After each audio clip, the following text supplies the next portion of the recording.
once we get into David, we're gonna be speed running a lot.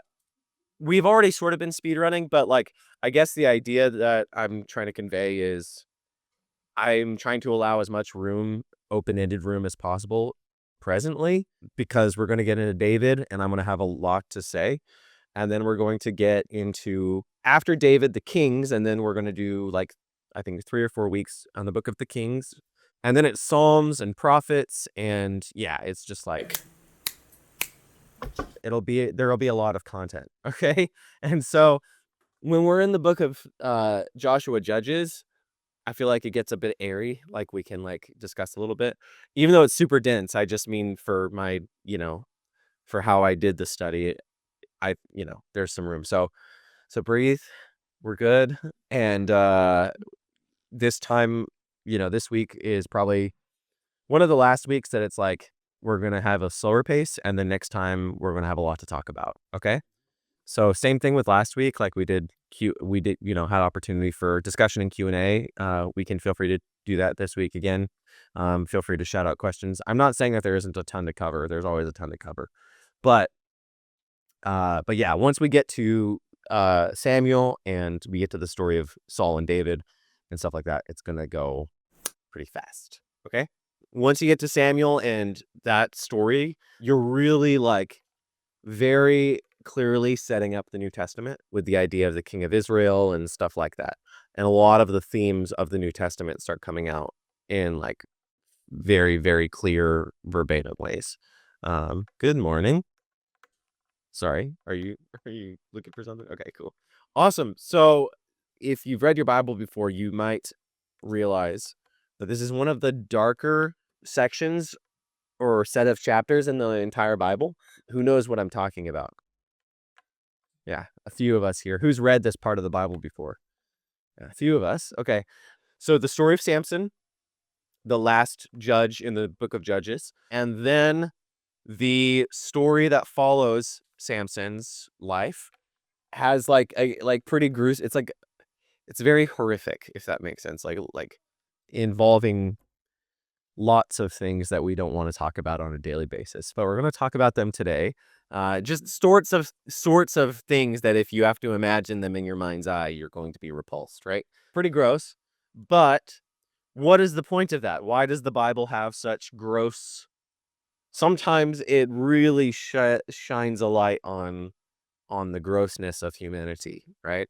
And it will compile, like in this story, like it's not just one person who does a terrible thing. It's like everyone who does a terrible thing all at one time or in one sort of situation. So why do that? What is the point of that, particularly in the book of Judges?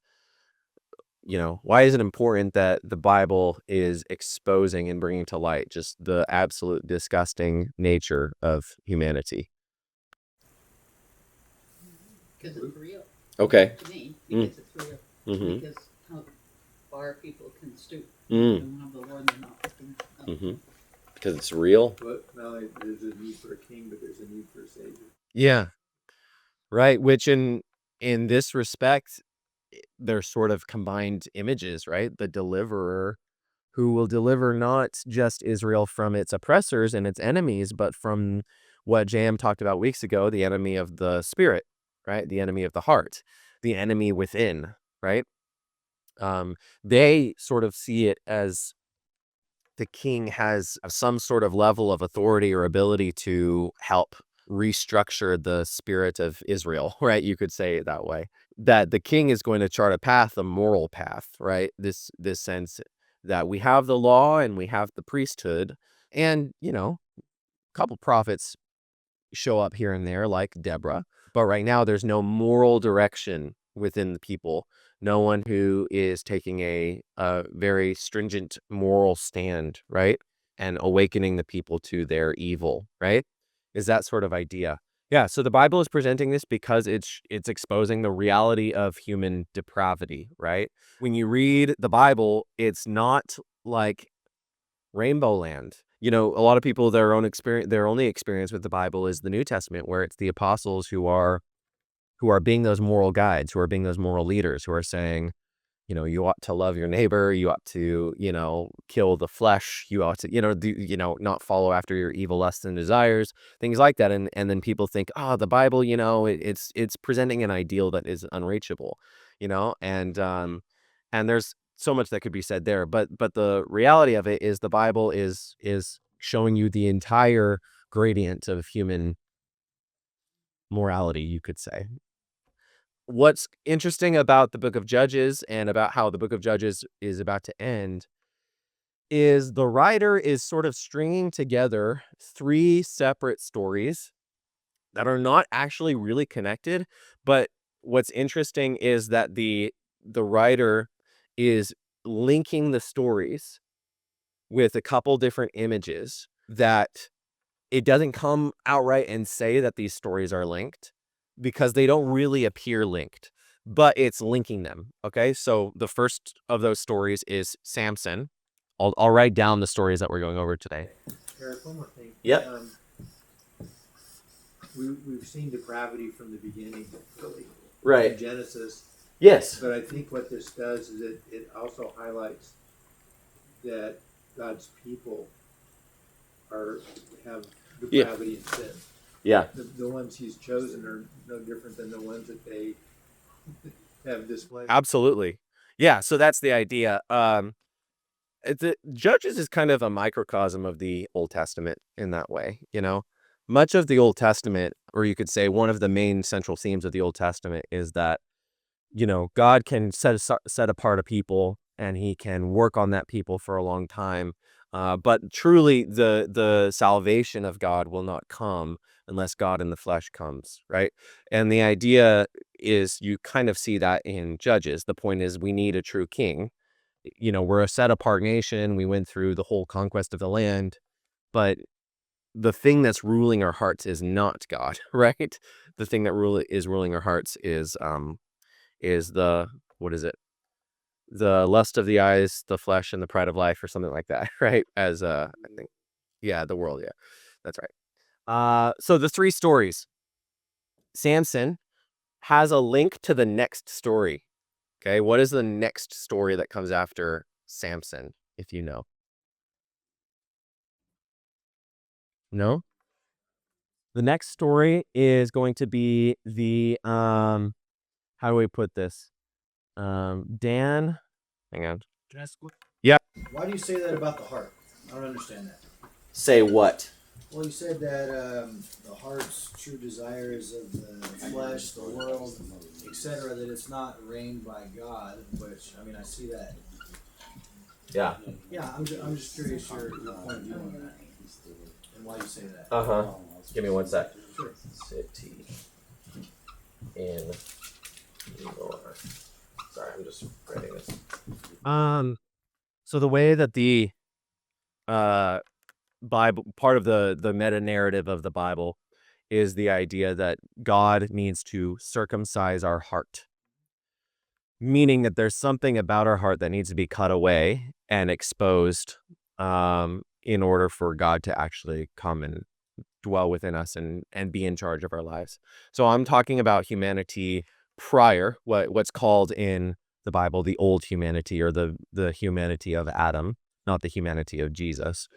So the old humanity is a humanity that is ruled by their sin nature, their capacity and tendency and inevitability that they would miss the mark and not act according to God's will and design, which we've all experienced at many different points in our lives, right? The slavery to carnal desires, right? That's what that, and I was just talking about the I forget what is it? The world, the pride of the flesh. Sorry? World, the flesh, and the devil. Yeah, world, flesh, and devil. That's what JM was talking about, I think, right? So that sense in which, if you were here or you can go back and read or look at the recordings of Exodus, but the whole point of the Bible is the idea is that the people who are supposed to be the images of God, who are supposed to operate according to his likeness, design, purpose, they have sold themselves into slavery through their actions. And so they need to be liberated. So that's part of again, at this point, like they're in the land, but they're enslaved to sin. The idea is the deliverer is the one who will release them from their slavery, from their bondage, is going to be the king, right? The king of Israel, the one who comes to deliver his people is the king. But what is the, again, let's say not a meta-narrative of the whole Bible, but just of the Old Testament, is that the kings are fallible too, right? And so the kings are just humans. And the kings are going to, they might for a time provide moral clarity. They might for a time be able to assert, the law of Moses and things like that. But they're going to fail as well. And when the kings fail and when the moral leadership becomes corrupt, right now we have like leadership that is temporary and corrupt, if that makes sense, and also no leadership in the book of Judges. So everyone is just doing what's right in their own eyes. But then what happens when the king himself is charting the path of evil? They become a kind of antichrist. And then that's when Israel gets sent into exile, into Babylon, when the anointed one is corrupt. All of these problems, all of the melancholy of the Old Testament, that's all solved in the incarnation, right? The idea that Jesus is king, but he's a human, but he's not merely a human, right? He is God in the flesh. He cannot sin. Sin is defined as you breaking harmony with God, right? So he can't do that because he is God. You know what I mean? So does that make sense? Like that he solves these problems where your true king, the king that actually provides the moral clarity and the empowerment is God himself, right? That's going to be, again, stuff that we talk about next week as we get into 1 Samuel. So really good question though. Yeah. So the story of Samson is linked to Dan conquering a city in the north, which is seen as this terrible event. Okay. That Dan conquering a city in the north is also linked. I can't tell which one is the good pen. This one is the good pen. I should put this one back. Okay. What is the story? The third story. Let's just call it Civil War. Okay. Civil War that begins is instigated by a gang rape of someone's concubine. And then it ends with, just the worst stuff. But they're linked. How are they linked? How are these stories linked? Do we know? I'm asking you these questions before we actually do the reading, so sorry. But I'm asking you them so that we can so that you can see them when we're reading today. They're linked by 1,100, I think that's the number, silver pieces. 1,100 silver pieces. And also, Samson comes from the tribe of Dan. Okay? And then these are linked by apostate. Does everyone know what apostate means? No. Apostate means you have an identity, a religious identity that you have abandoned, right? So apostate Levites. Okay? And I'm just going to put that S in parentheses because it's sort of unclear if they're two separate Levites or they are the same Levite that is the cause of both of these problems. Okay? Same thing here. So the silver pieces, and again, like these are linked. The story of Samson is like leading into this and is leading into this. Okay? So a lot of people don't recognize that, but the narrator of the story or the writer of the story is narratively linking these three stories. Okay? And you'll see that actually play out here as we read. Let me get into the slides and then we'll do the reading. We'll get into the dark story of the book of Judges. There's one other story of the Old Testament that I feel really uncomfortable reading in addition to this. And you'll know it when we get there. But yeah, it's going to be dark, so prepare yourselves. The Bible is R-rated, okay? The Bible is R-rated. Just in case you didn't know that, the Bible is R-rated. Okay. So this is where we are, and I feel like y'all get it now. Once we get to the story of David, it should become abundantly clear that we've been moving sort of toward a pinnacle of the Old Testament, and that's going to be the people of the tribe or the house of David. And why is that? It's because these are the anointed ones, the ones in whom the world is going to be restored. And so right here, we're sort of waiting with eager longing for the coming of a kingship, a rulership, a monarchy. And so again, we're going to see that when the monarchy comes, they're just fallible humans and they're going to be making their own mistakes, even if it's going to be good for a time. We're entering the season of Advent, and so we kind of feel that. We kind of feel the longing for the coming king, right? In Israel, there was no king. Everyone did what was right in their own eyes. We kind of feel that in today in America, and this is not a political, this is not really a political point that I'm making as much as I'm just saying we get to choose our leaders. And sometimes, I mean, this is not a moral judgment either way politically. I'm just saying generally, we can choose some bad leaders, okay? And that if it's up to us, and we are doing what's right in our own eyes, we would continue to go wayward and wayward, right? So just something to think about. Remember that the story of Judges is a cycle. It's a cyclical book. And the chapter 2 of this book will go through that cycle. What is the cycle? The cycle is that there's going to be an idolatry that is going to be committed by the people of Israel. I went over this last week, but why? What is the motivating instigator behind this level of idolatry that Israel is practicing in the land? What is the motivating instigator? Besides the standard, what we talk about, the sickness of the heart, what is the on the ground instigator? Yeah, okay, so the land and the simple fact that there is a cohabitation culturally that allows this sense that if you run into issues, if you're an Israelite of the era of the Judges, if you run into issues or problems or you're not getting what you need, you have options. You don't have to, or you don't feel the need to go to God in in prayer, right? You have options to explore. Well, how do the Canaanites do it? How do they get along in the land? They've lived here a long time. They seem successful, so I'm going to do what they're doing. Exactly. And again, like this should be immensely relevant in your own experience, right? There's a mentality in America, there's a mentality in the modern world of like hustle culture, for example.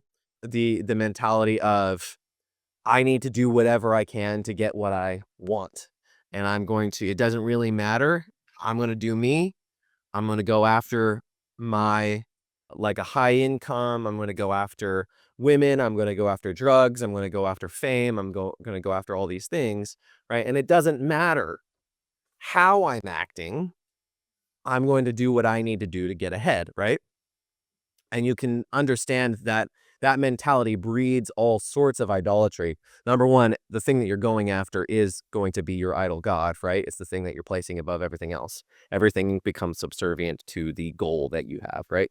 When you spiritually, psychologically place things beneath something else, you've made that thing God. And so the idea is within ancient Israel, you have cohabitation with these cultures that therefore are allowed to influence, right? Therefore are allowed to say, you know what, like they might be onto something, and let's go this way, you know.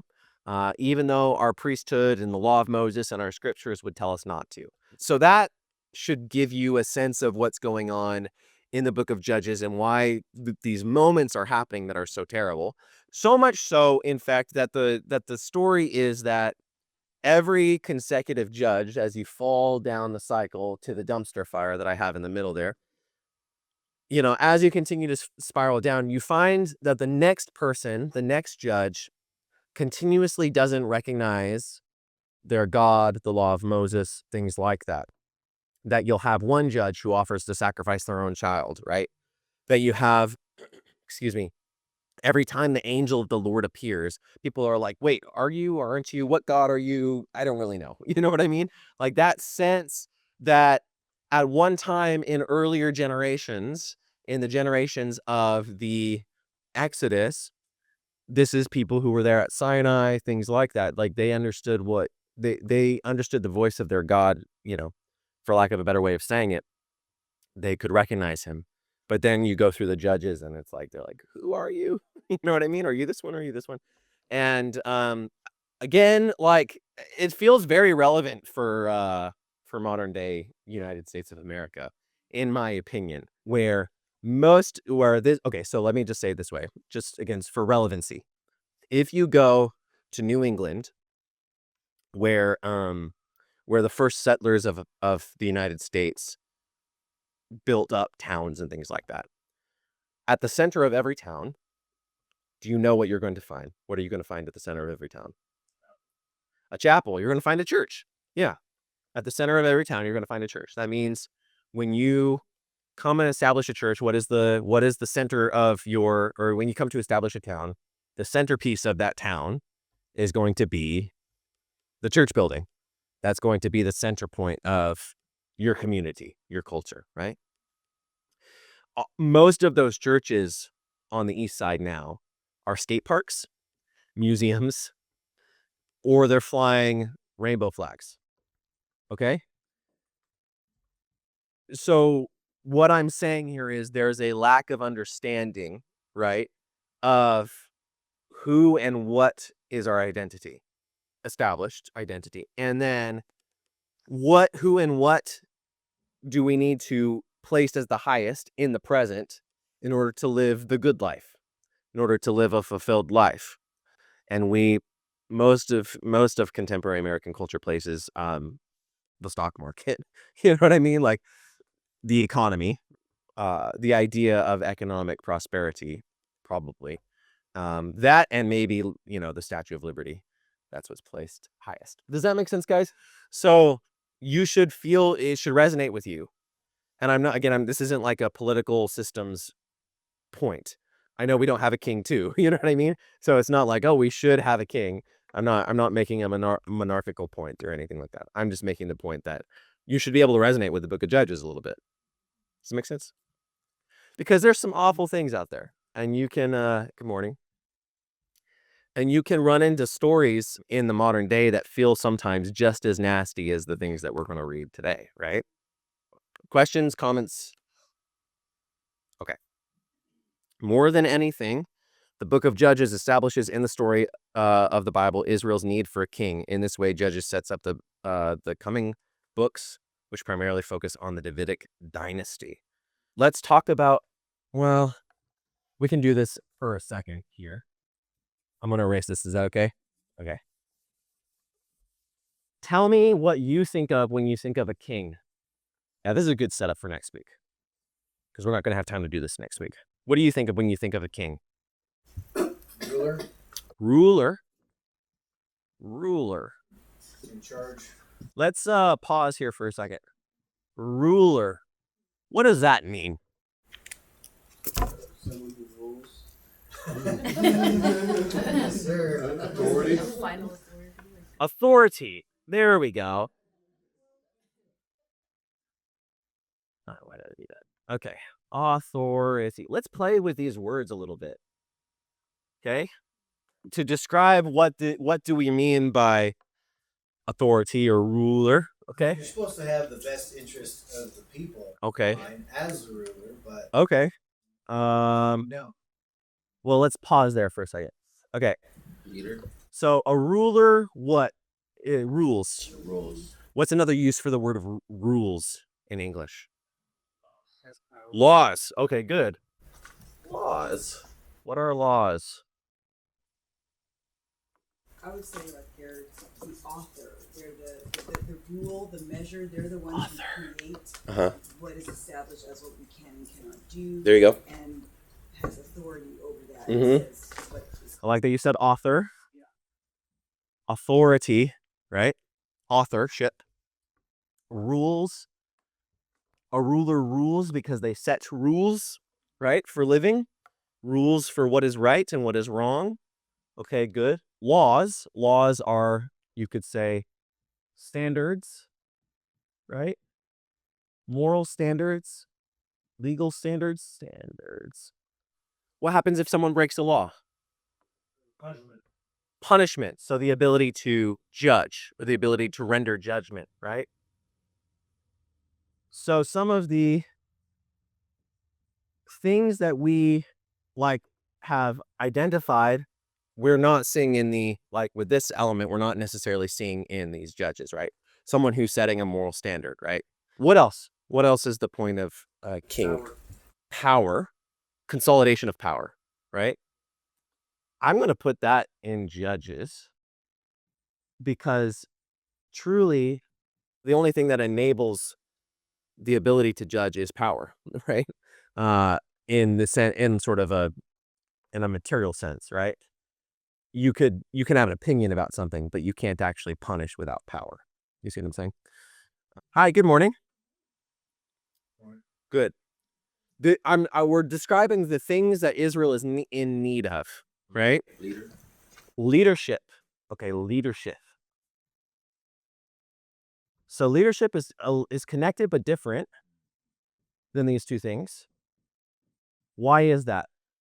Leadership, there can be rules and laws and standards. There can be punishment, right?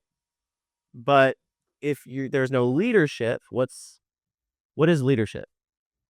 To actually be the first to enact what is to.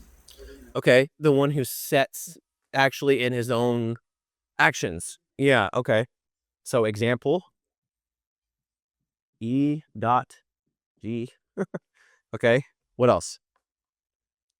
Leadership is identity formation for the people that you're leading. Okay? So a perfect example of that, if I'm leading a corporate team, let's say I'm working in a company and I'm the leader, I'm the boss.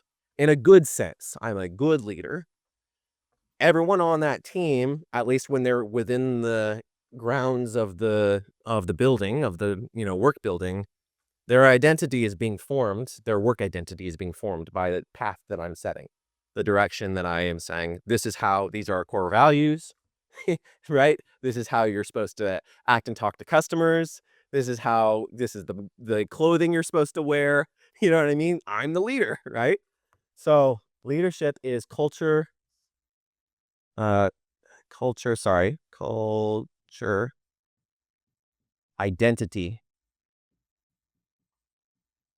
right? So that's something else that they don't have. They have a priesthood. Right now, the thing that's forming Israel's identity is, the law of Moses in this sort of decentralized way where they don't have someone who is actually supposed to be charting this path of identity, if that makes sense. Their leaders are dead. Moses is dead. Joshua is dead, right? Any good judges of the past, Deborah is dead. So the people that are living now are less than they were, right? Cool.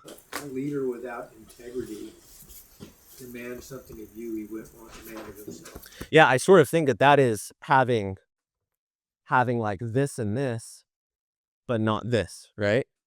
Demanding something of you. Do what I say. Yeah, but not as I do. Right. Nowadays, like in England, it's more of a figurehead too. Yeah, so the monarchy of Great Britain, of England, yeah, it's it's just this. Yeah, a remnant of this mostly, because they don't even have great cultural. So the monarchy is like this, the English monarchy without this, really. You could say our system of government has this, but not this. So, at least not anymore. If that makes sense. I'm not just talking about our current president. I'm talking about multiple presidents. Okay, going back all the way to Bill Clinton. No, I'm just kidding. And our government was based on dividing those roles. Sorry? Our government's based on dividing those. Yeah, so we actually do that, right? The executive, the House, and the judicial, yeah. But again, For a balance. yeah, for a balance, Yeah. a decentralized balance, yeah. Again, I'm not really even like saying like one system is better than the other per se. I'm saying, what is Israel sort of thinking about when it says we lack these things, right? But our country came from a monarchy, is what I'm saying. It took that and divided those. Yeah. It did come from a monarchy. So that there'd be Yeah. no centralized power Right. to do all those things. Yeah. And I'm a fan of decentralization. There's a whole 2-hour-long political podcast that I did here on the North Point YouTube channel. So if you guys are interested in that, you can go listen to that. But right now I'm talking about what Israel is talking about when it says we lack a king, right? So thank you for workshopping that with me. Because when we read the story of Samson, again, it's like a judge has some of these elements, but not really, and then they're just going to sort of spiral and tailspin, and yeah, it's bad. So more than anything, the book of Judges establishes in the story Israel's need for a king. Okay, need for these sorts of deals. Again, the hope of the New Testament is God in flesh provides these things. Okay, does that make sense? With all the clarity, right? With all the clarity that you would want, and ultimately satisfies the cycle, right? Stops the cycle. Good? All right. So last time we looked at Deborah, we barely went over Gideon. We didn't read that part. But now we're going to look at Samson. Let's go to Judges chapter 13. Okay? Judges chapter 13. The biblical writer condenses a lot of what I just told you. Isn't Samuel the writer of Judges? Theoretically, yeah, that's what certain traditions say. Samuel being the last judge, which is ironic. It's like there's a big break in the judges, and then suddenly we have a judge that is awesome. Okay, Bible reading. Let's actually read the text now. Guys, I'm going to have a lot to get through, okay? I'm going to be reading a lot. Maybe I'll pass it off to one of you guys. Here's something I want you to do. I want you to take notice. Okay, thank you. Yeah, I'll pass it off if I feel the need to. I was going to try the NLT. Today.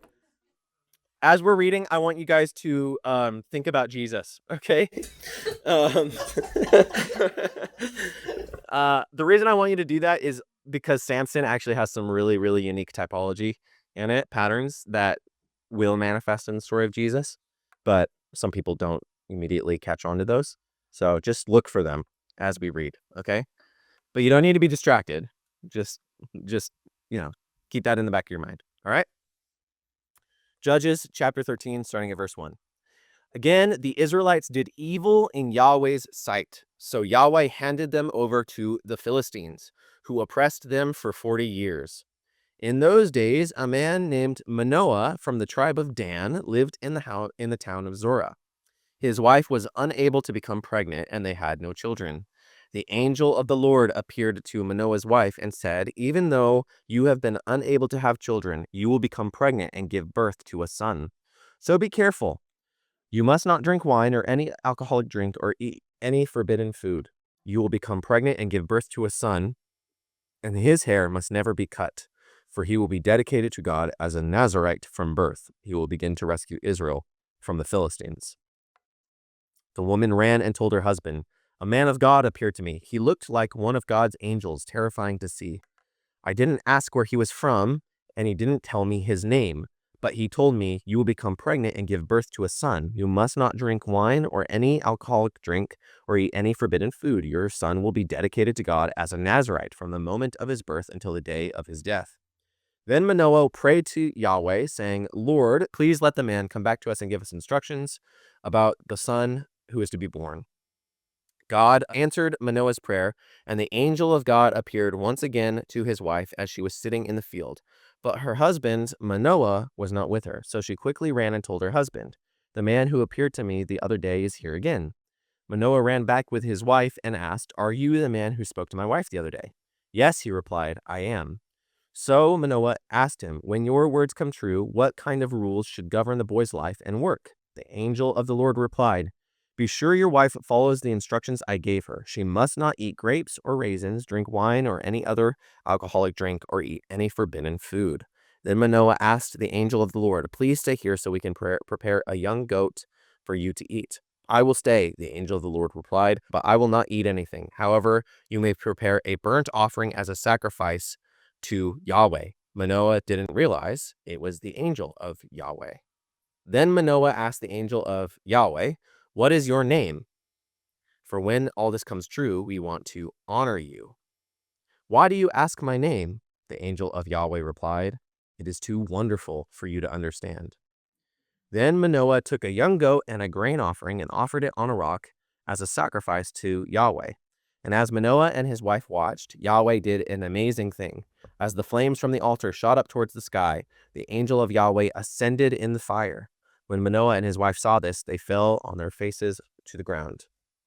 The angel did not appear again to Manoah and his wife. Manoah finally realized it was the angel of Yahweh, and he said to his wife, "We will certainly die, for we have seen God." But his wife said, "If Yahweh were going to kill us, he wouldn't have accepted our burnt offering and grain offering. He wouldn't have appeared to us and told us this wonderful thing and done these miracles." When her son was born, she named him Samson, and Yahweh blessed him as he grew up. And the spirit of Yahweh began to stir him while he lived in Mahana Dan, which is located between the towns of Zorah and Eshtal. And that's the first chapter of the story. Any notes, any takeaways before we continue? Mary and the birth of Jesus. Okay, Mary and the birth of Jesus. Yeah, that's a good one. I thought about that too as I was reading it. The angel appearing to Mary, "You're going to give birth to a son." Things look promising, right? That happens. The original version of that is when the angel, when the three men come to visit Abraham and Sarah, right? As an example. So this is a moment of great promise, of great expectation, right? The visitor who says, "You're going to give birth to a son." Other thoughts? Nazarite who saves Israel. Okay, the Nazarite. So Jesus is not a Nazarite. Just to say that. But yeah, the idea of the Nazarite, Samuel will be a Nazarite, so that's something to think about. And is there a connection between Nazarite and Nazareth? Good question. We will not talk about that yet. Okay. I don't know if this is a translation thing, but when it says man, when it refers to the man appearing to them, or like the man of God, is that possibly Jesus? Yeah, right. So every time you have the angel of the Lord, it's my and not just mine, but a pretty standard interpretation that the messenger of Yahweh is the Son. Pretty cool, because then you would have this passage would be Trinitarian, particularly because you have the Spirit as well in the passage. So you have the man of Yahweh, right? The Son. You have the Spirit of Yahweh, and then you have Yahweh, the Father conveyed in this passage. So that's pretty cool. So yeah, does that answer your question? Yeah, the answer is yes. So I kind of like how it's kind of like the exact same, right? Because when Gideon tried to offer something to the Lord, to the angel of the Lord, at least like fire came down from heaven, you can assume that the same thing happening here. yeah, it's similar. Yeah. So in both that passage and in this passage, the angel of the Lord is associated with this fire, right? This consuming fire or something like that. That the angel himself is not consumed by, but it's sort of emanating from him. It's coming from him, or he's associated with it. What is probably the story that maybe some might remember at this point in time? Yeah, the story of Moses and the burning bush. The angel of the Lord called out from the fire of the bush, right? So the divine visitor who is associated with this fire, right? It's tapping into a lot of these earlier Torah moments, that's for sure. That's when they awaken to the identity of who it is that who is the God that they're speaking to, right? That they are not sure of at the moment, right? I had a question. Mhm. I don't know if this might be like a long thing to get into, maybe not. What's the difference between if this is going to be Jesus, that's going to be the angel of the Lord appearing to them. What's the difference from Jesus then and Jesus like in Revelation? He's seen and he's just so bright and his glory that they just fall to their face. Right. The difference is that's a human being. Jesus is a human being at that point in time, at the same time that he's God. Yeah. So right now it's God in his glory, God revealing gloriously, as a man on the earth, like we have seen God and lived type of deal, right? When like Jesus goes up to the Mount of Transfiguration. That's a man who was born, who's revealing the glory, right, that these people are seeing. Oh, I've seen God and lived, right? So they're seeing a flesh and blood human infused with that glory. And then the same thing is true post-resurrection. They're seeing a glorified human being, not just the glory of God, but a glorified human being, because Jesus is both. He doesn't appear as a man, he is a man. Does that make sense? So when John sees him in a dream, Mm-hmm. and he said he's seen him, or either in a vision, Mhm. or maybe like a third perspective, he sees himself out. I don't know how. Sure. I haven't read it in a while, but then when he sees him, he just falls. He falls dead. Right. So, But the person, again, the man, the person who he's seeing says, I died.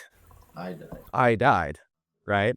So he's seeing the man Jesus, the man who was put in the tomb, right? Who was crucified on the cross.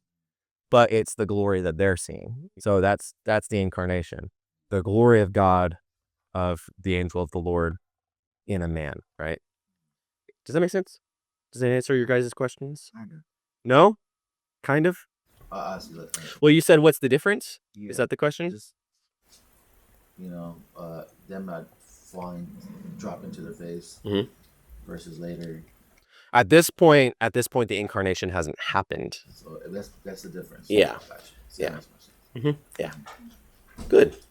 I want to point out when it says, "Why do you ask my name, seeing it is wonderful?" That's kind of like Isaiah 9:6. Yeah. Where it talks about how he's a wonderful. Wonderful God. Yeah. Wonderful counselor. Yeah. Mighty God. Yeah. Wonderful counselor. A son is born to us. His name will be Wonderful Counselor, Mighty God. Yeah. Why do you ask my name? Some translations actually might even render it. It's like beyond your understanding, right? Why is that? The name of Yahweh. It's the divine name, right? It's the unspoken name. Huh? Moses asked him at the burning bush, like, who do I say? Yeah. And that's the revelation of the divine name, right? Yeah. So again, when God says to Moses, like, listen to the angel, my name is in him, these concepts, it's all Old Testament Trinitarian elements, right?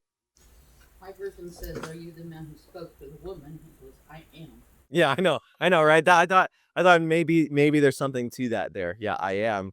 There are multiple times in the New Testament when Jesus, particularly in the book of John, will say, I am, until he says, before Abraham was, I am, right? So pretty cool. But yeah, so now in Samson's story, though, I want you to continue to look for Jesus is what I was talking about. So let's continue, okay? All right, chapter 14. Here we go. So Samson has grown up a little bit. And starting at verse 1.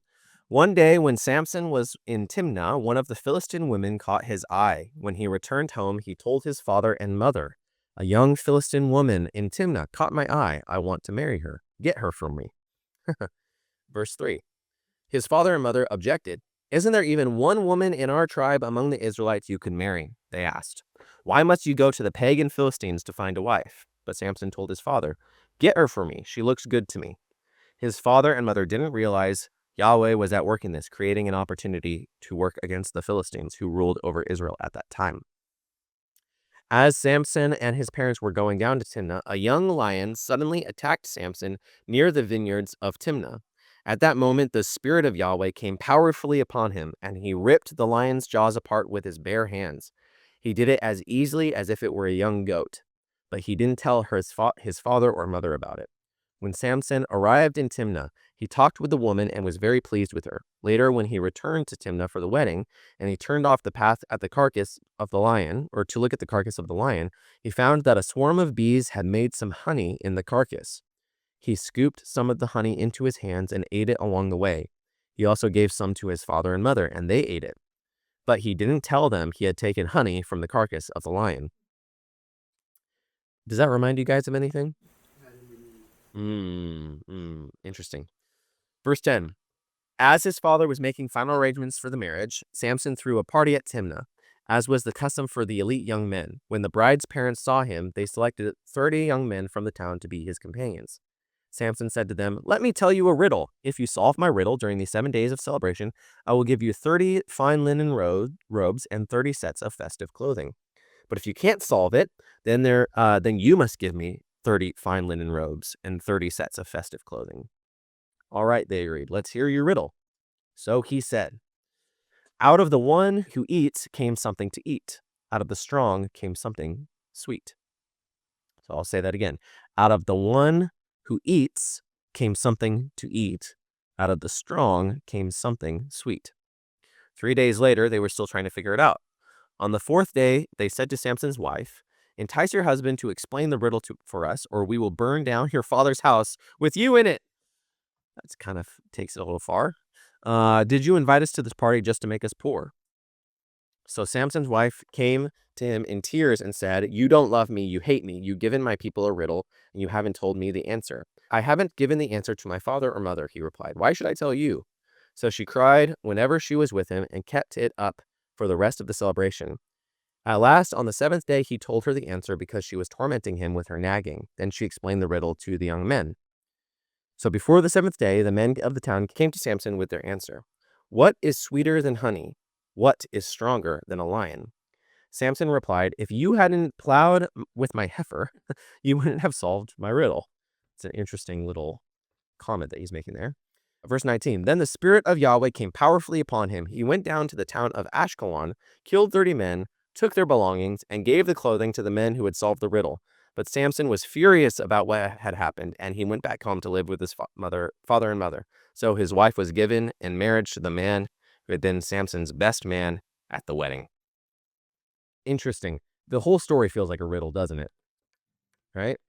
Something to think about with this story is that it is a story of riddles, okay? Why is Samson acting this way? Why are these moments, why did this lion attack him, right? Like, why did he find himself in this situation? Why did he eat the honey that came out of the carcass? Lots of questions. So, bring your insights. What are you thinking about this story? Oh, it's strange. Strange, okay, strange, yeah. Yeah, it's a strange little tale. And it's not over, we're in part 1. There's 3 parts. Once the story of Samson gets off the ground, there's 3 parts to it. And each there's a pattern that forms, okay? It started with this lion situation. Why'd the Spirit of the Lord come upon him to slay the Ashkelon? Yeah. So those are Philistines living in the city of Ashkelon. Remember, the start of the chapter said that God was using the situation as a pretense, as a precursor to setting up because I remember at this time the Philistines are oppressing the people of Israel, and Samson is raised up to be the deliverer. So he's actually doing his job, but he's doing it in a weird, ironic way. Okay. How did he find himself in the situation?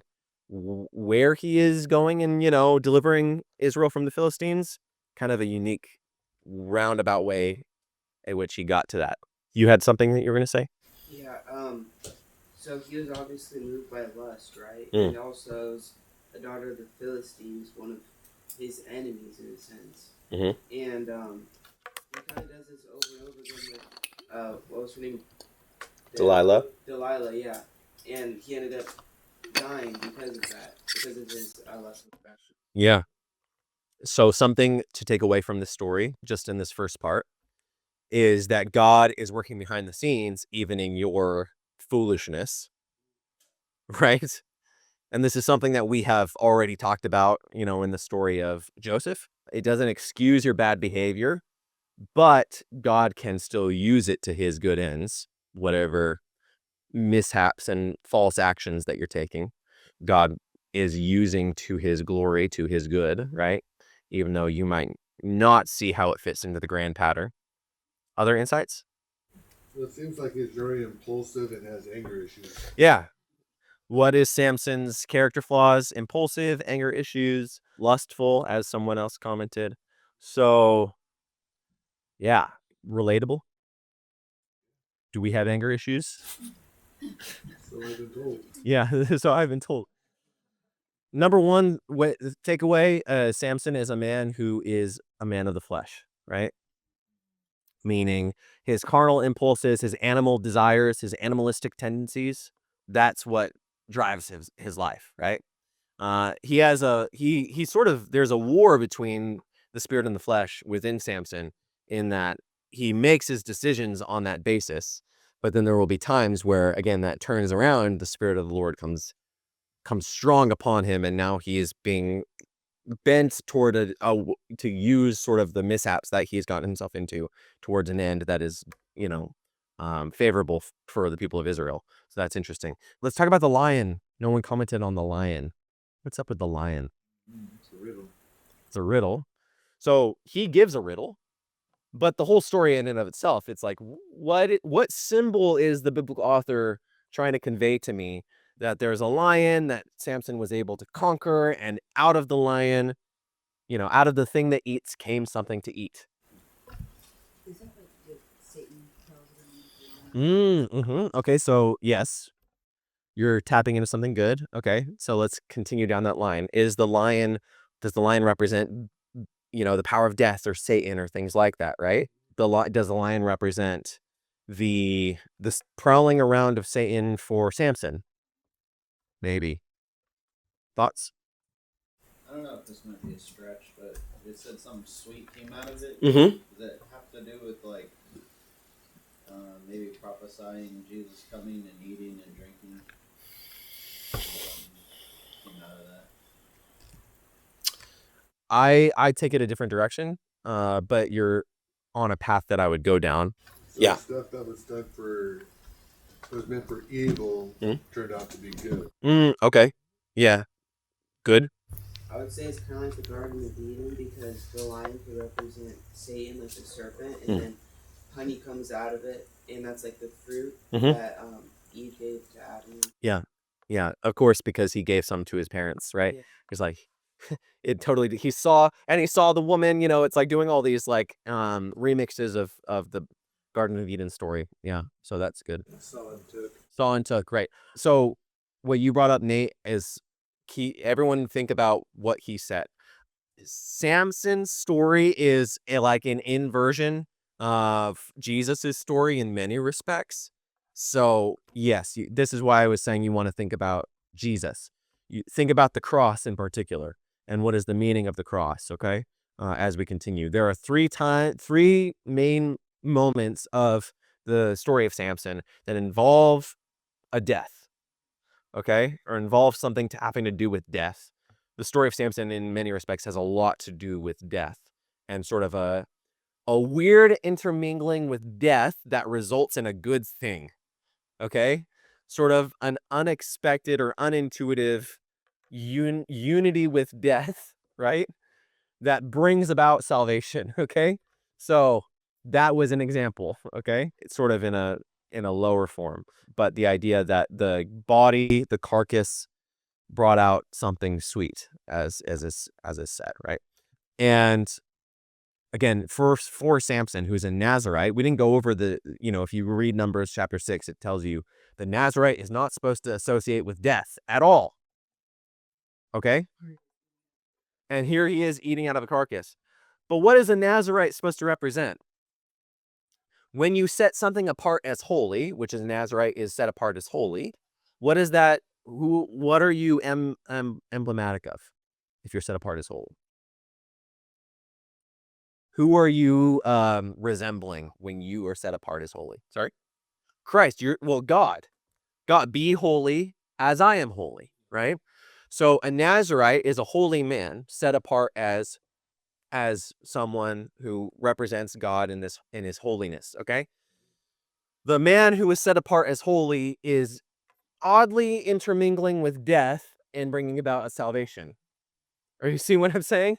So the holy man, the Nazarite, who is supposed to not have anything to do with death, God is ultimate life, he has nothing to do with death, somehow being united to death, and it brings about a deliverance. Okay? That has gone against the Levitical laws. Yes, that's what I'm getting at. Yeah. Yeah, so it's against the Levitical laws, yes.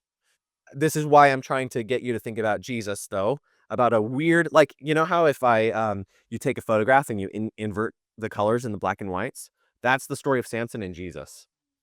Truly, okay? Because it's doing a lot of the types and patterns of Jesus, right? But in like a reverse fashion, if that makes sense. Okay, so you guys understand that the thing that is not to be associated with the carcass brings about something sweet, and Samson, in a roundabout way, did what he was supposed to do in delivering Israel from Philistine oppression at this time. Okay? Good. But he in his flesh is ruled by his passions and lusts and desires. Okay? Next chapter. Chapter He 15. ultimately didn't get what he wanted. No, he doesn't get what he wants. The girl, he Right. doesn't get the girl. Yeah, so God is using him in a roundabout way, as it says. Okay? Pass that heifer along to his best man. That's what, here's the deal. He doesn't know she was given, and he's going to be mad about it. Okay? So chapter 15, verse 1. Later on, during the wheat harvest, Samson took a young goat to present as a present to his wife. He said, I'm going into my wife's room to sleep with her, but her father wouldn't let him in. I truly thought you must hate her, her father explained, so I gave her in marriage to your best man. But look, her younger sister is more beautiful than she is. Marry her instead. Samson said, this time I cannot be blamed for everything I am going to do to you Philistines. Then he went out and caught 300 foxes. He tied their tails together in pairs, and he fastened a torch to each pair of tails. Then he lit the torches and let the foxes run through the grain fields of the Philistines. He burned all their grain to the ground, including the sheaves and the uncut grain. He also destroyed their vineyards and olive groves. Who did this? The Philistines demanded. Samson was the reply, because his father-in-law from Timnah gave Samson's wife to be married to his best man.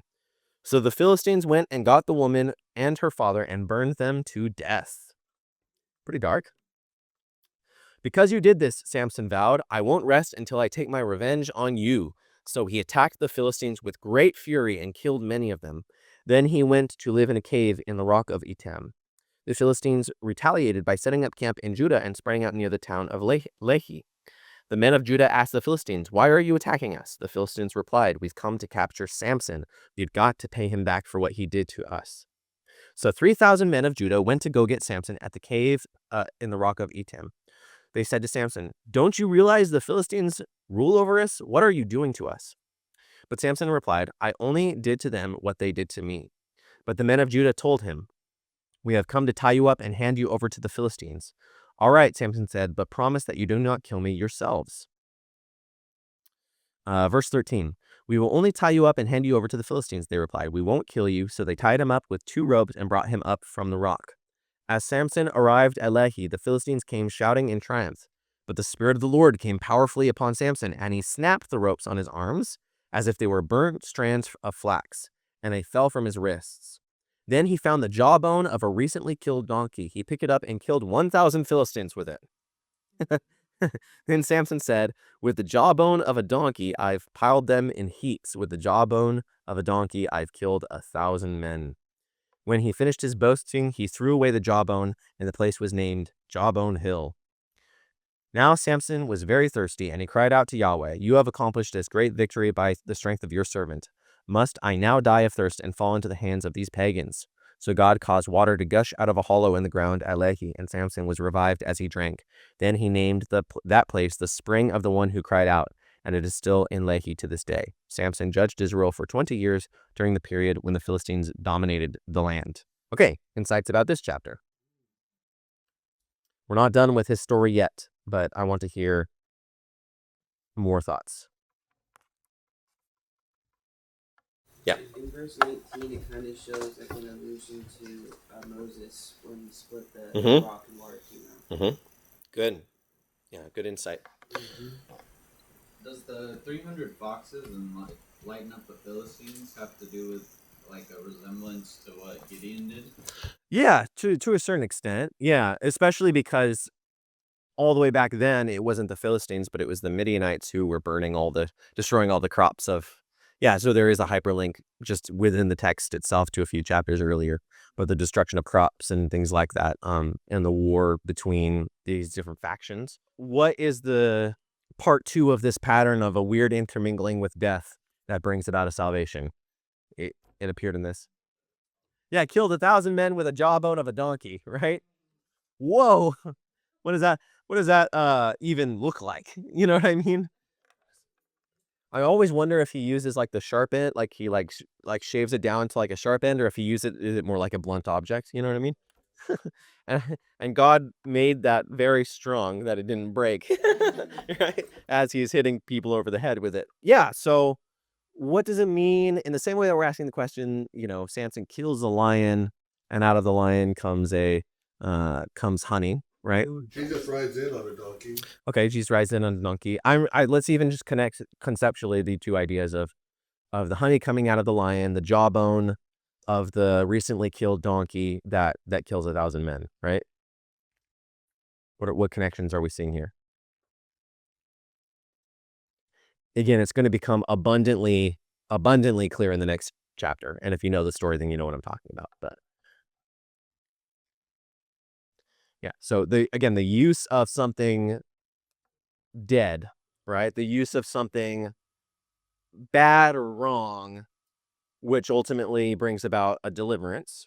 Something that is not of God, but being united in this story of deliverance, that it's being used to ultimately good ends. So just think about sort of the nuance of life involved with that, okay?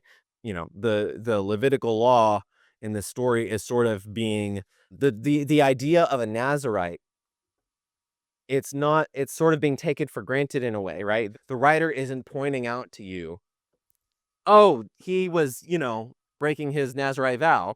It sort of wants you to keep that in his mind, that the idea is that Samson is set apart as a holy man, as a one set apart for to not be associated with death, but is using death to bring about the deliverance that was promised to Israel, right? Via the angel of the Lord. Does that make sense? And again, think about what that means in light of Jesus. Okay? All right, let's continue. This is the chapter 16 now. This is the last chapter of Samson's story. Verse 1. One day Samson went to the Philistine town of Gaza and spent the night with a prostitute. Why? Why Samson? Word soon spread that Samson was there, so the men of Gaza gathered together and waited all night at the town of the gates. They kept quiet during the night, saying to themselves, "When the light of the morning comes, we will kill him." But Samson stayed in the bed only until midnight. Then he got up, took hold of the doors of the town gate, including the 2 posts, and lifted them up, bar and all, and he put them on his shoulders and carried them all the way to the top of the hill across from Hebron. Okay, that's a weird story. Before we continue, because it's about to go into something else. What's that about? Carrying the cross. Okay, yeah, you guys are catching on.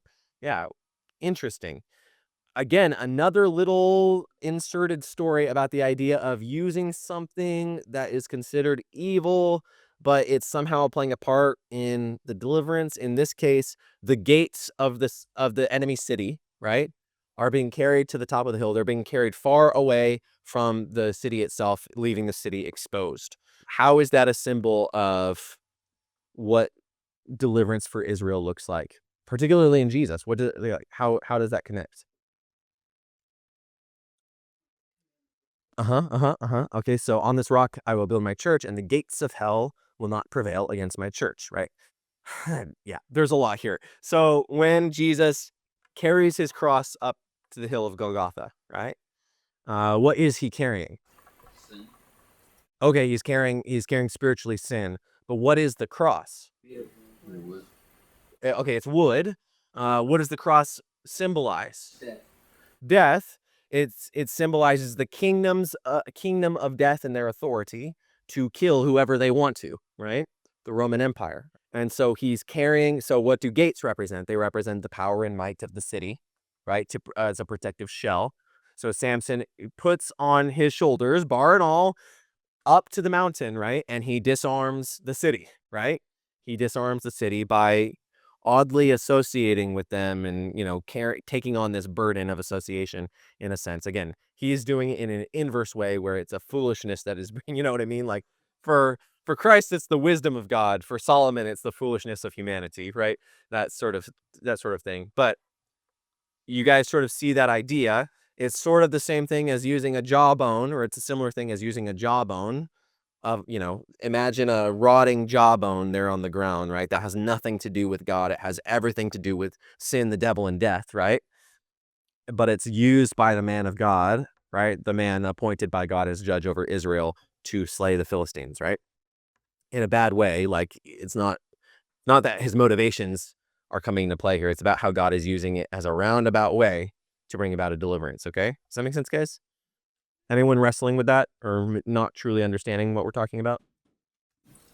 Another inverse in all this is that Samson's kind of what the Jews in Jesus' time were looking for. Someone who would, with power, Right. destroy and deliver. Yeah. With, their enemies. Mm-hmm. They were looking for that. They weren't looking for somebody who's going to lay his life down. Right. This is exactly how it's an inverse. That's good, because all of these situations, particularly the situation that is going to get him killed, are him getting himself into these situations through sort of a powerfulness, and he's instigating through his own violence and things like that. Jesus never lays a hand against anyone, of course, and so that's interesting. So that's good. Okay. So we all agreed, the idea of Samson carrying the gates of Gaza up to the hill. You're seeing how there are some resemblances here. And again, when Jesus says, "On this rock I will build my church, and the gates of Hades, the gates of the realm of the dead, will not be able to prevail against it," you can see the idea of Jesus conquers death through death. He conquers death through death. That's what Samson is doing. He's conquering the enemies by weird intermingling and association with death. The holy man, the man set apart to be recognized as holy before God, the Nazarite, is intermingling with death, and it brings about a victory. Okay? Good? Let's continue, and then we'll read the final part of this story, okay? Verse 4. Sometime later, Samson fell in love with a woman named Delilah, who lived in the valley of Sorek. The rulers of the Philistines went to her and said, "Entice Samson to tell you what makes him so strong and how he can be overpowered and tied up securely. Then each of us will give you 1,100 pieces of silver." So Delilah said to Samson, "Please tell me what makes you so strong and what it would take to tie you up securely." Samson replied, "If I were tied up with 7 new bowstrings that have not been yet dried, I would become as weak as anyone else." So the Philistine rulers brought Delilah 7 new bowstrings and tied up Samson with them. She had hidden some men in the inner rooms of her house, and she cried out, "Samson, the Philistines have come to capture you." But Samson snapped the bowstrings as a piece of string snaps when it is burned by fire. So the secret of his strength was not revealed. Afterward, Delilah said to him, "You have been making fun of me and telling me lies. Now please tell me how you can be tied up securely." Samson replied, "If I were tied up with brand new ropes that have never been used, I would become as weak as anyone else." So Delilah took new ropes and tied him up with them. The men were hiding in the inner room as before, and Delilah cried out, "Samson, the Philistines have come to capture you." But Samson snapped the ropes from his arms as if they were thread. Then Delilah said, "You have been making fun of me and telling me lies. Now tell me how you can be tied up securely." Samson replied, "If you were to weave the 7 braids of my hair into the fabric on your loom and tighten it with the loom shuttle, I would become as weak as anyone else." So while he slept, Delilah wove the 7 braids of his hair into the fabric. Then she tightened it with the loom shuttle, and she cried out again, "Samson, the Philistines have come to capture you." But Samson woke up, pulled back the loom shuttle, and yanked his hair away from the loom and the fabric. Then Delilah pouted, "How can you tell me I love you when you don't share your secrets with me? You've made fun of me 3 times now, and you still haven't told me what makes you so strong." She tormented him with her nagging day after day until he was sick to death of it. There's sort of a literal, again, like the interesting association of Samson with the idea of death, right? Why did they say he was sick to death, right? That's his wife, right, Delilah? No, it's not his wife. It's just someone that he fell in love with, right? His wife was burned, I think, last chapter. Yeah. Yeah. It just doesn't make sense to me that clearly she's trying to betray him, yet he keeps messing with her. Yeah, so this is cockiness on the part of Samson. The story is being told in not a straightforward, like, as if there was a camera their way. You can understand that, like, there's a sort of repetition, a poetic fairy tale like aspect to it, right? Like the, Goldilocks and the 3 bears. This, like, I'm not saying that it's not, telling a true story. I'm just saying that the way that it's being told is kind of repetitive pattern, a poetic quality to it. Yeah. So I don't know if poetic is the right word. Okay, verse 17. Finally, Samson shared his secret with her. "My hair has never been cut," he confessed, "for I was dedicated to God as a Nazarite from my birth. If my head were shaved, my strength would leave me, and I would become as weak as anyone else." Delilah realized he had finally told her the truth. So she sent for the Philistine. Maybe this is something that's coming to my mind right now. You know how like if you there's an episode of The Office where Michael Scott like gossips and he's not supposed to gossip, so then he starts telling lies about everyone so that like the true gossip that he exposed is going to be like mixed with all the fake ones. Yeah, he disguised, maybe, she won't even try it because I told her all these false ones. I don't know. Something like that. It's the cockiness. Yeah, it's the cockiness. Yeah. Delilah realized he had finally told her the secret, so she sent for the Philistine rulers. Come back one more time, she said, for he has finally told me his secret. So the Philistine rulers returned with the money in their hands. Delilah lulled Samson to sleep with his head in her lap, and she called in a man to shave off the 7 locks of his hair. In this way, she began to bring him down, and his strength left him. Then she cried out, Samson, the Philistines have come to capture you. When he woke up, he thought, I will do as before and shake myself free. But he didn't realize Yahweh had left him. So the Philistines captured him and gouged out his eyes. They took him to Gaza, where he was bound with bronze chains and forced to grind grain in the prison. But before long, his hair began to grow back. So just pause and make a mental note, that the Nazirite vow had been broken a few different times, but the Lord hadn't left him yet. So that's interesting, and it makes you ponder why, and what is the point of the Nazirite vow in this story? What role is the Nazirite vow playing? So I'm not going to answer that, but let's just keep going. Verse 23. The Philistine rulers held a great festival, offering sacrifices and praising their god Dagon. They said, our God has given us victory over our enemy Samson. When the people saw him, they praised their God, saying, our God has delivered our enemy to us. The one who killed so many of us is now in our power. Half drunk by now, the people demanded, bring out Samson so that he can amuse us. So he was brought out from the prison to amuse them, and they had him stand between the pillars supporting the roof. Samson said to the young servant who was leading him by the hand, place my hand against the pillars that hold up the temple. I want to rest on them. Now the temple was completely filled with people. All the Philistine rulers were there. There were about 3,000 men and women on the roof who were watching as Samson amused them. Then Samson prayed to Yahweh. Sovereign Lord, remember me again, O God. Please strengthen me just one more time. With one more blow, let me pay back the Philistines for the loss of my 2 eyes. Did I skip over the verse where it said they gouged out his eyes, or did I just... Oh, okay. I forgot that I said that. So keep in mind the loss of his eyes. But verse 29. Then Samson put his hands on the 2 center pillars that held up the temple. Pushing against them with both hands, he prayed, let me die with the Philistines. And the temple crashed down on the Philistine rulers and all the people. So he killed more people when he died than he had during his entire lifetime.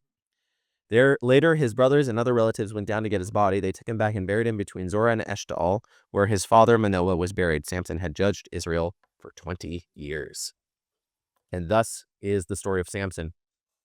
We have 30 minutes to just wrap up the story of Samson and then get into that really gross story that I talked about. So, yeah. Huh? Gotta save time for that story. Yeah, well, yeah, we'll just cover it briefly. Okay. Thoughts on now that we've read the story of Samson entire, what are your thoughts? I guess I don't understand. So when he told her 3 times what to do, did the Philistines actually come in and try that? So he's realizing what she's doing? It's not clear, I would say. It's not totally clear. The idea here is that he's easily breaking those bonds. So once he breaks those bonds, it might be the case that it's like, okay, now we retreat and we don't reveal ourselves as trying to take it out. That could be the case. If that answers your question. Cool. In the section when Samson was telling Delilah like what to do, the mention of the number 7. Yeah, multiple times. Yeah. Yep. Formulaic number. Yeah, good. Again, which should clue you into this story as being, poetic in nature. And again, I don't know if poetic is the right word. It's narratively, literarily, embracing these patterns, numerology and things like that. So good. I also thought it was like similar to when Christ was on the cross and was talking about the people drunk and mocking him. Okay, good.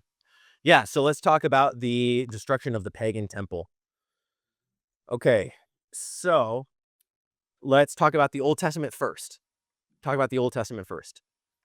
What does the story of Samson resemble in how he is a type or a symbol of the people of Israel generally in this story? So how does he represent Israel in this story?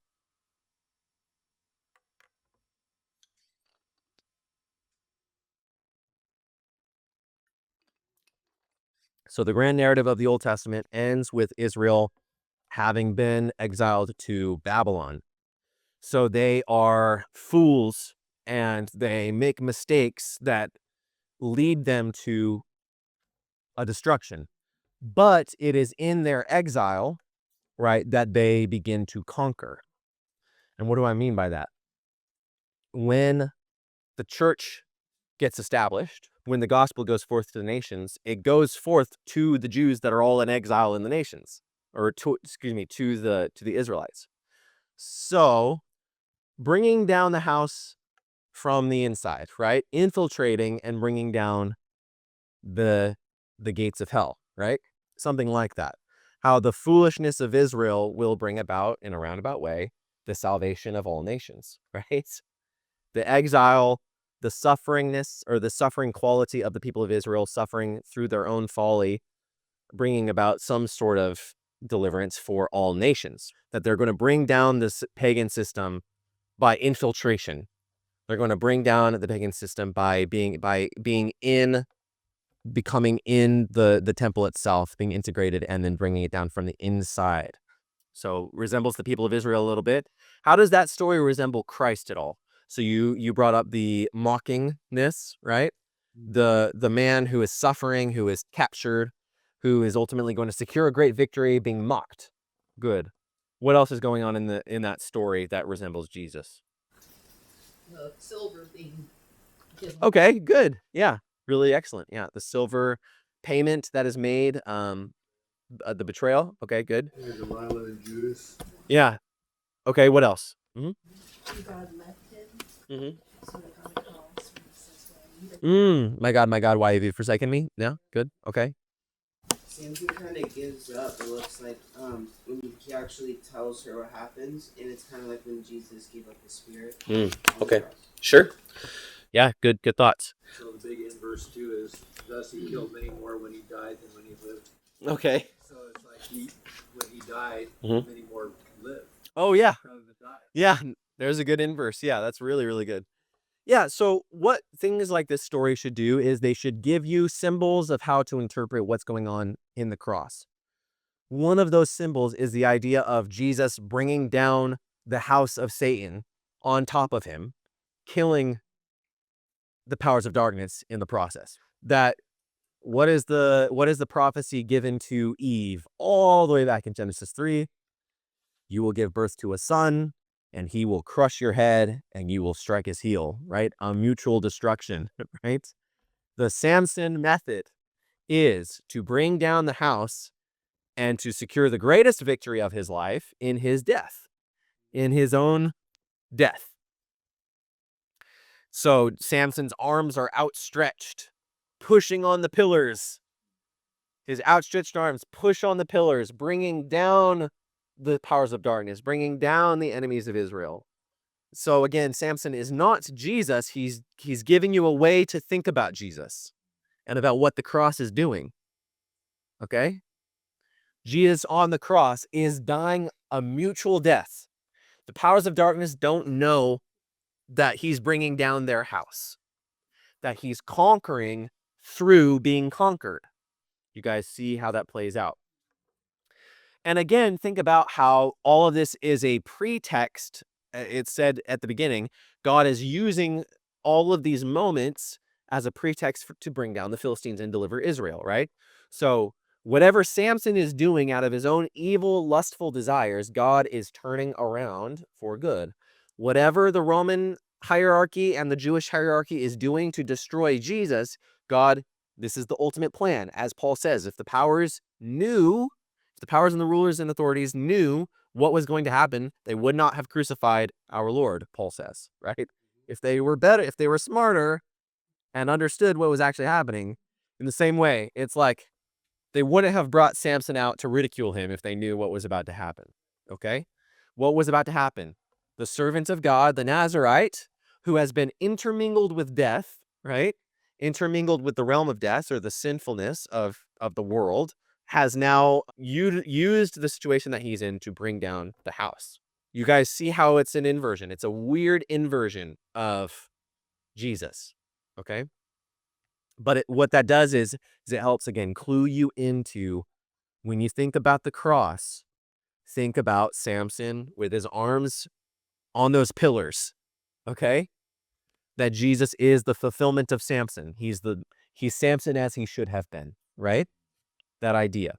Every time you have Samson do a foolish thing, that is the sinful desires, that is the sin nature at rule within him, even though he's supposed to be a man of God set apart. And then Jesus will come and do the things that Samson did, but perfectly.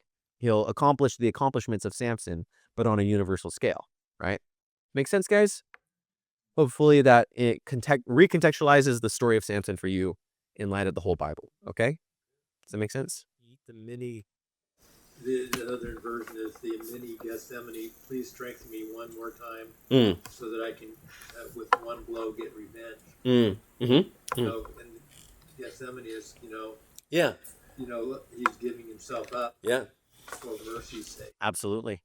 So again, it's such a an inversion is such a perfect word to use, in that it literally is changing the lights to darks and the darks to lights. You know what I mean? It literally is like the same picture or a similar picture of something that looks very similar to Jesus, but the motivations are all off. You know what I mean? So yeah, pretty good. Go ahead. Was there anything behind his hair growing back? Oh yeah. So it's trying to, the question of why is the hair associated with the power is a really good question that we cannot get into today, mostly because I don't have an answer for you. There it is. I don't know. So, yeah, I have no idea, like, why the Bible is tapping into this idea that, the power comes from his hair or something like that. How that, what is rooted in that, other than the fact that, it's the symbol of his Nazarite vow. You know what I mean? So the idea is like the hair is coming back to the Nazarite vow is being restored in some way.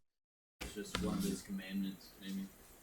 Well, yeah, in the Nazarite vow, it's you don't cut the hair if you're a Nazarite. Yeah. So if the hair is growing back, then the Nazarite vow is being restored. But why? What is the meaning of that symbol? I don't know. Yeah, I don't know. Good? Verse 16, just like something I just kind of caught as you're reading it. Mm-hmm. It just kind of reminded me of, I don't know what it's called. It's like the parable of like the widow crying, nagging to the judge to get justice for, I guess, something. And it wasn't until she just kept going and the judge finally just like, man, sure, to give her what she wants or whatever. And Yeah. I just kind of seen that as you're reading. Yeah, that's a good connection.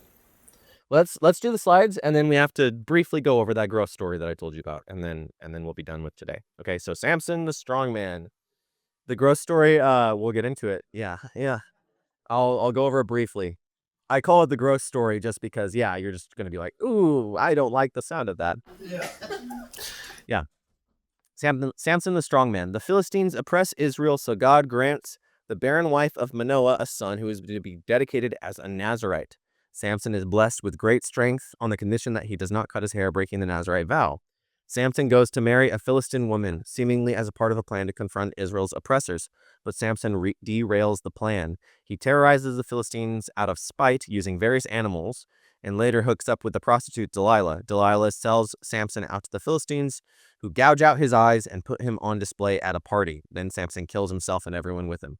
Okay, summary of the story. So Samson's story is the culmination of the failure of the judges during this period of Israel's history.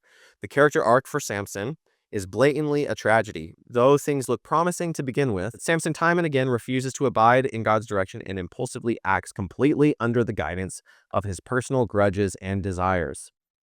In the end, Samson becomes a mere furnishing of a pagan temple festival. With his death, things look bleak for Israel. Okay? So they look promising in that, the judge actually delivered, but it was really in a roundabout way, and he didn't do this for sure. He mostly just did this. He was a judge, but he didn't rule with authority.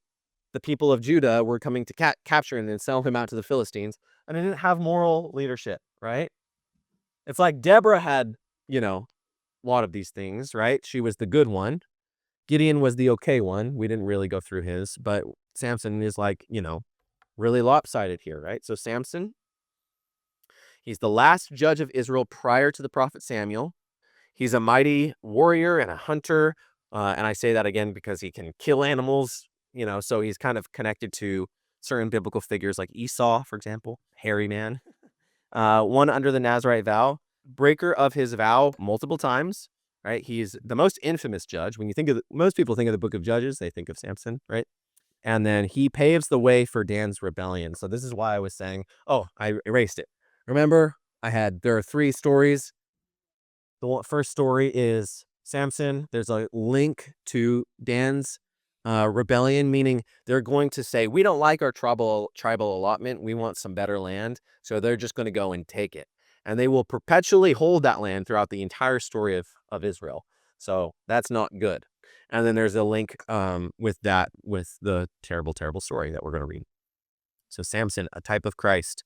With his arms outstretched, Samson calls upon the power of God and brings down the wicked temple on top of himself, destroying the enemies of Israel in the sacrifice of himself. While Samson is nowhere near the category of heroism in the Bible, what is displayed here is a clear foreshadowing of the victory of Jesus on the cross.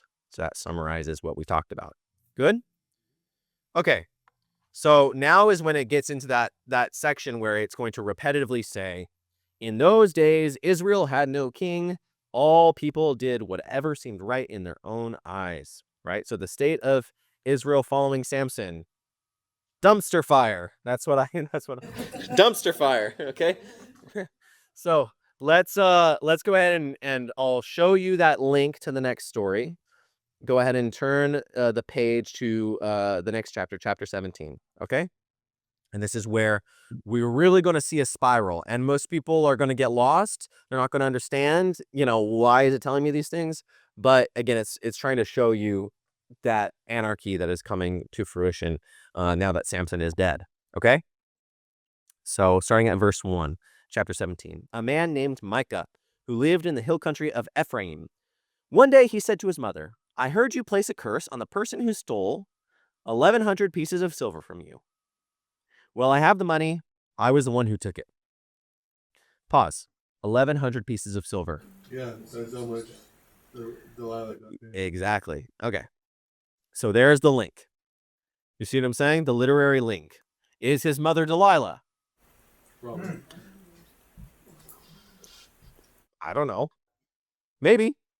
This is a very old speculation. Is his mother Delilah? Okay.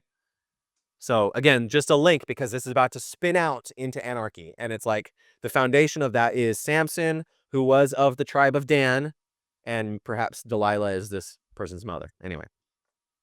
The Lord bless you for admitting it, his mother replied. He returned the money to her, and she said, I now dedicate these silver coins to the Lord.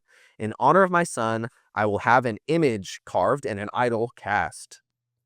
Oy vey. Whenever our tour guide in Israel would read to us stories from the Bible and things are starting to go wrong, he would say, oy vey. Yeah. And he told us to start saying that. So, verse 4, when he returned the money to his mother, she took 200 silver coins and gave them to a silversmith who made them into an image and an idol. These were placed in Micah's house. Micah set up a shrine for the idol, and he made a sacred ephod and some household idols. Then he installed one of his sons as his personal priest. So you guys understand, in the ancient world, you didn't just have community idols. You had idols within your own house. You had your own household gods and stuff like that. And he installs a son as a priest as his household god. Okay. But what if he had a better priest? What if he had a higher class of priest as his personal household priest? Verse 6, in those days, Israel had no king. All the people did whatever seemed right in their own eyes. One day, a young Levite who had been living in Bethlehem in Judah arrived in that area. He had left Bethlehem in search of another place to live. As he had traveled, he came to the hill country of Ephraim. He happened to stop at Micah's house as he was traveling through. Where are you from? Micah asked him. He replied, I am a Levite from Bethlehem in Judah, and I am looking for a place to live. Stay here with me, Micah said, and you can be a father and priest to me. I will give you 10 pieces of silver a year, plus a change of clothes and your food. The Levite agreed to this, and the young man became like one of Micah's sons. So Micah installed the Levite as his personal priest, and he lived in Micah's house. I know Yahweh will bless me now, and Micah said, because I have a Levite serving as my priest. So a complete misunderstanding of who Yahweh is. You shall not make an idol, right? This is what I was trying to tell you. Just not understanding what is going on and who we are in our identity, right? Let's keep going. Now, in those days, Israel had no king, and the tribe of Dan was trying to find a place where they could settle, for they had not yet moved into the land assigned to them when the land was divided among the tribes of Israel. They don't like their land. They don't want it, even though it's that which God gave them. So that wasn't part of the reading. I was just saying that. Verse 2. So the men of Dan chose from their clans 5 capable warriors from the towns of Zorah and Eshtaol to scout out a land for them to settle in. Okay, there's another link, right? Those are the towns that Samson was from and lived in. Okay, good. When these warriors arrived in the hill country of Ephraim, they came to Micah's house and spent the night there. While at Micah's house, they recognized the young Levite's accent, so they went over and asked him, "What brought you here, and what are you doing in this place? Why are you here?" He told them about his agreement with Micah and that he had been hired as Micah's personal priest. Then they said, "Ask God whether or not our journey will be successful." "Go in peace," the priest replied, "for the Lord is watching over your journey." So the 5 men went on to the town of Laish, where they noticed people living carefree lives like the Sidonians. They were peaceful and secure. The people were also wealthy because their land was very fertile, and they lived a great distance from Sidon. When the men returned to Zorah and Eshtaol, their relatives asked them, "What did you find?" The men replied, "Come on, let's attack them. We have seen the land, and it is very good. What are you waiting for? Do not hesitate to go and take possession of it. When you get there, you will find the people living carefree lives. God has given us spacious and fertile land, lacking in nothing." So 600 men from the tribe of Dan, armed with weapons of war, set out from Zorah and Eshtaol. They camped at the place west of Kiriath Jearim in Judah, which is called Mahane Dan to this day. And they came and went there to the hill country of Ephraim and came to the house of Micah. The 5 men who scattered out the land around Laish explained to the others, "These buildings contain a sacred ephod, as well as some household idols, a carved image, and a cast idol. What do you think you should do?" Then the 5 men turned off the road and went over to Micah's house, where the young Levite lived, and greeted him kindly. As the 600 armed warriors from the tribe of Dan stood at the entrance to the gate, the 5 scouts entered the shrine and removed the carved image, the sacred ephod, and household idols, and the cast idol. Meanwhile, the priest was standing at the gate with 600 armed warriors. When the priest saw the men carrying all the sacred objects out of Micah's shrine, he said, "What are you doing? Be quiet and come with us. Be a father and priest to all of us. Isn't it better to be a priest for an entire tribe and clan of Israel than for the household of just one man?" The young priest was quite happy to go with them, so he took along the sacred ephod, the household idols, the carved image, and they turned and started on their way again, placing their children, livestock, and possessions in front of them. When the people from the tribe of Dan were quite a distance from Micah's house, the people who lived near Micah came chasing after them. They were shouting as they caught up with them. The men of Dan turned around and said to Micah, "What is the matter? Why have you called these men together and chased after us like this?" "What do you mean, what's the matter?" Micah replied. "You've taken away all the gods I've made, and my priest, and I have nothing left." The men of Dan said, "Watch what you say. There are some short-tempered men around here who might get angry and kill you and your family." So the men of Dan continued on their way. When Micah saw that there were too many of them for him to attack, he turned around and went home. Then, with Micah's idols and his priest, the men of Dan came to the town of Laish, whose people were peaceful and secure. They attacked with swords and burned the town to the ground. There was no one to rescue the people, for they lived a great distance from Sidon and had no allies nearby. This happened in the valley near Beth Rehob. Then the people of the tribe of Dan rebuilt the town and lived there. They renamed the town Dan after their ancestor, Israel's son, as it had been originally called Laish. Then they set up the carved image and appointed Jonathan, son of Gershom, son of Moses, as their priests. This family continued as priests for the tribe of Dan until the exile. So Micah's carved image was worshipped by the tribe of Dan as long as the tabernacle of God remained at Shiloh. That was a lot of words. So that's one of 2 post-Samson stories. Did you guys notice the intense links? Okay. So thematically,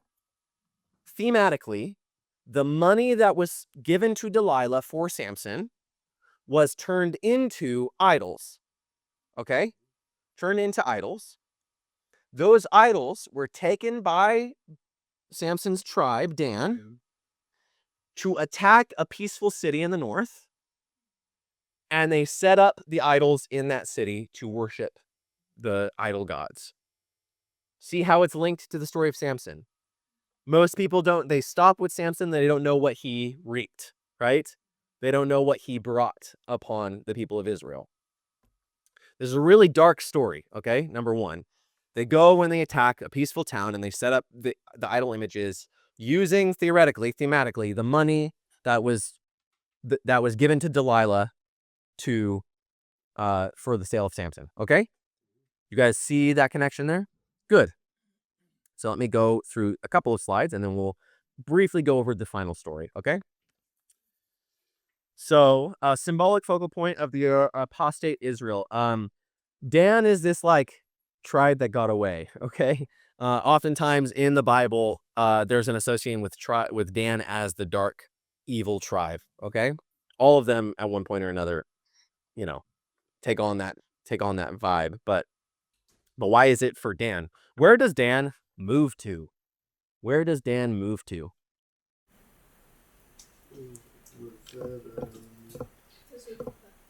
No, they moved to the town of Laish, right? The town of Laish. Where is the town of Laish? Do we know this? The town of Laish is in the north. And what do we associate the north with geographically? Land of great darkness. In weeks past, we talk about this, okay? Mount Hermon, Bashan, these elements, okay?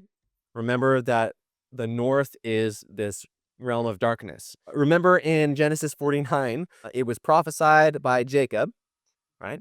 Dan shall be a judge for his people, Samson. As one of the tribes of Israel, Dan shall be a snake by the roadside, a viper along the path that bites the horse's heel so that the rider falls backward.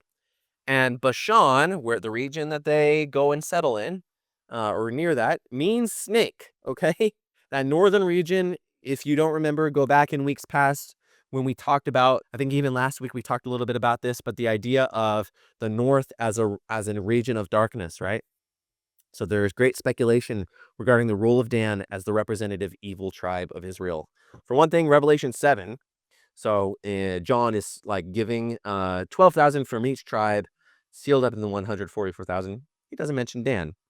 Interesting. He does not include Dan as a part of that number. So this sense in which Dan is like the tribe that got away, right? That kind of resembles Judas a little bit, doesn't it? The one of the 12 that gets away, right? The lost one.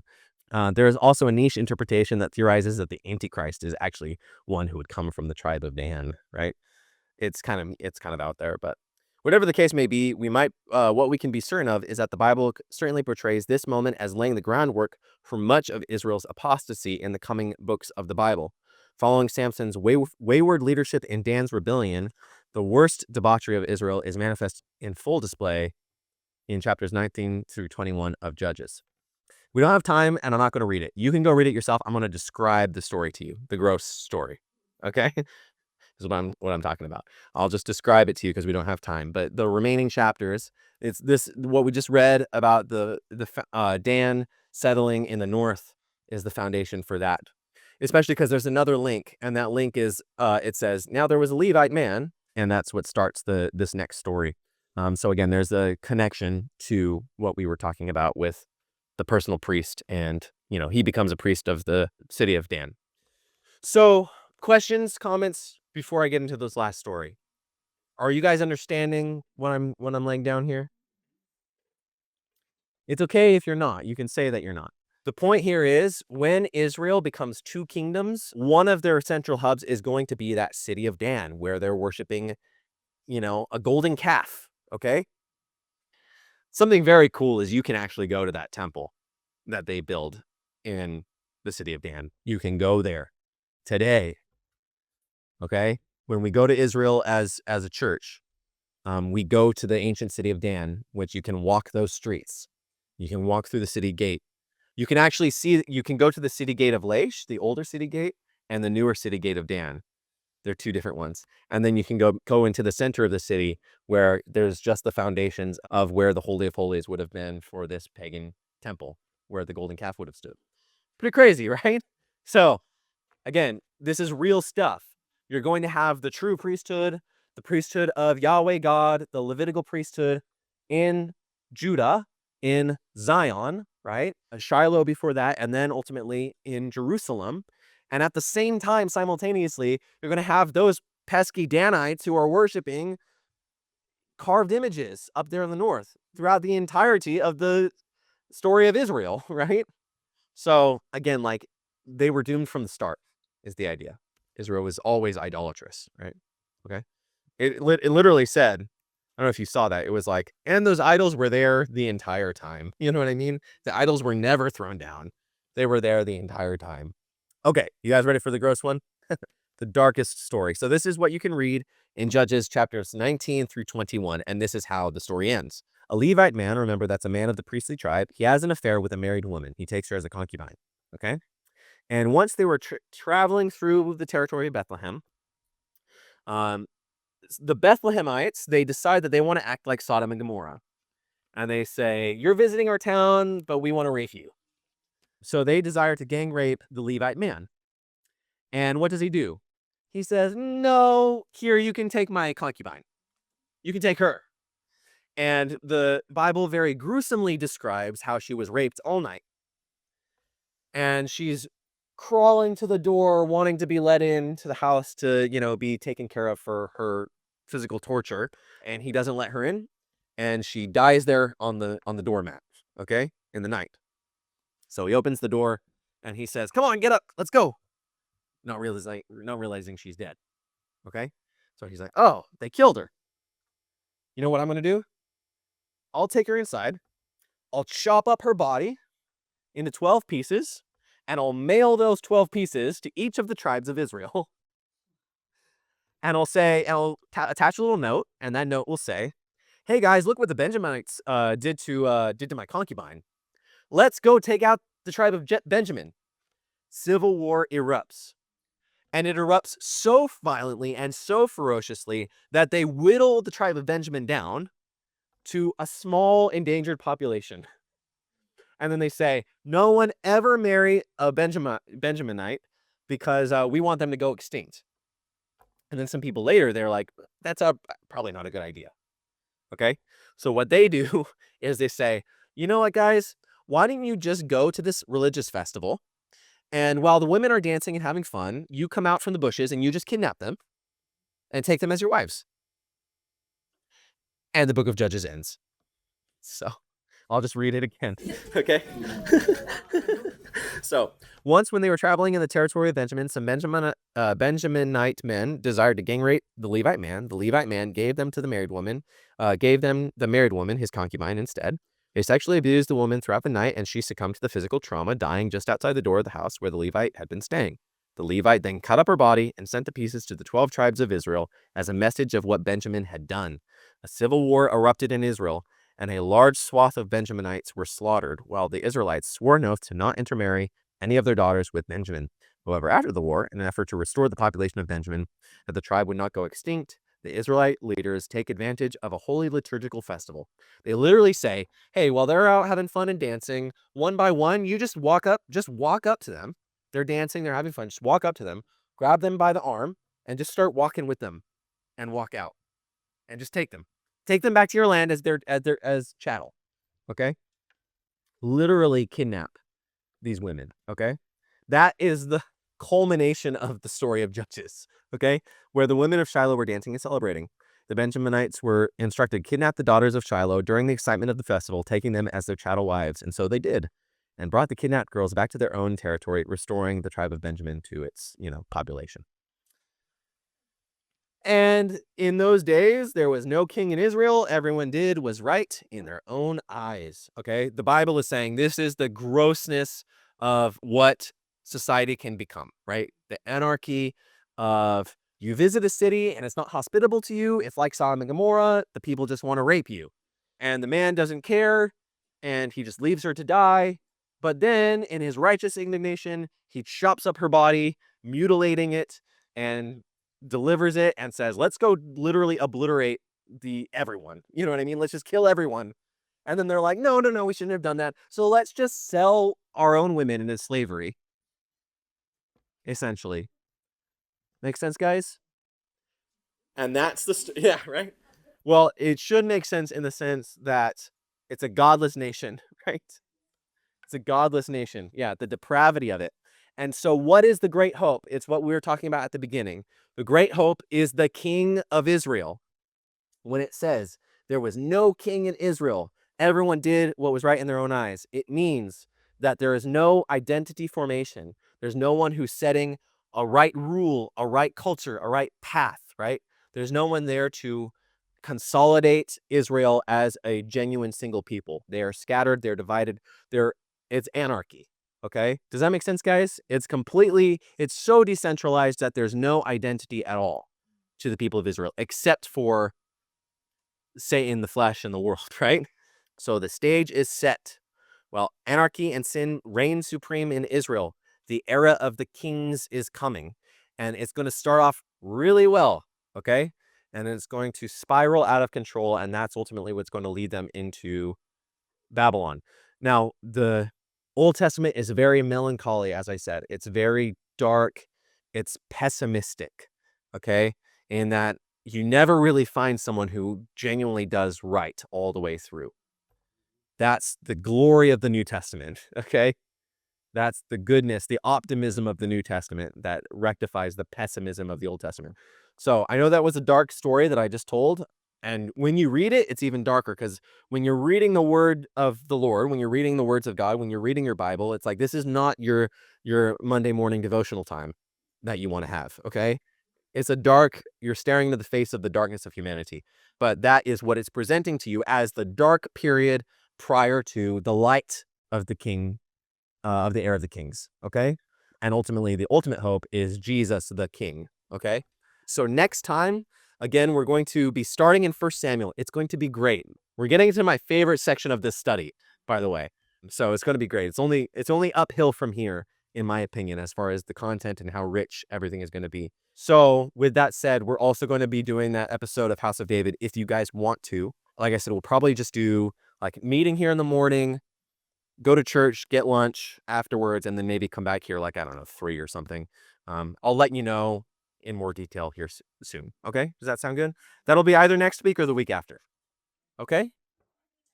Thank you guys so much. Sorry that was a dark one, but it's going to get fun. Next week is going to be really good. It's going to be really good. I'm excited. Thank you.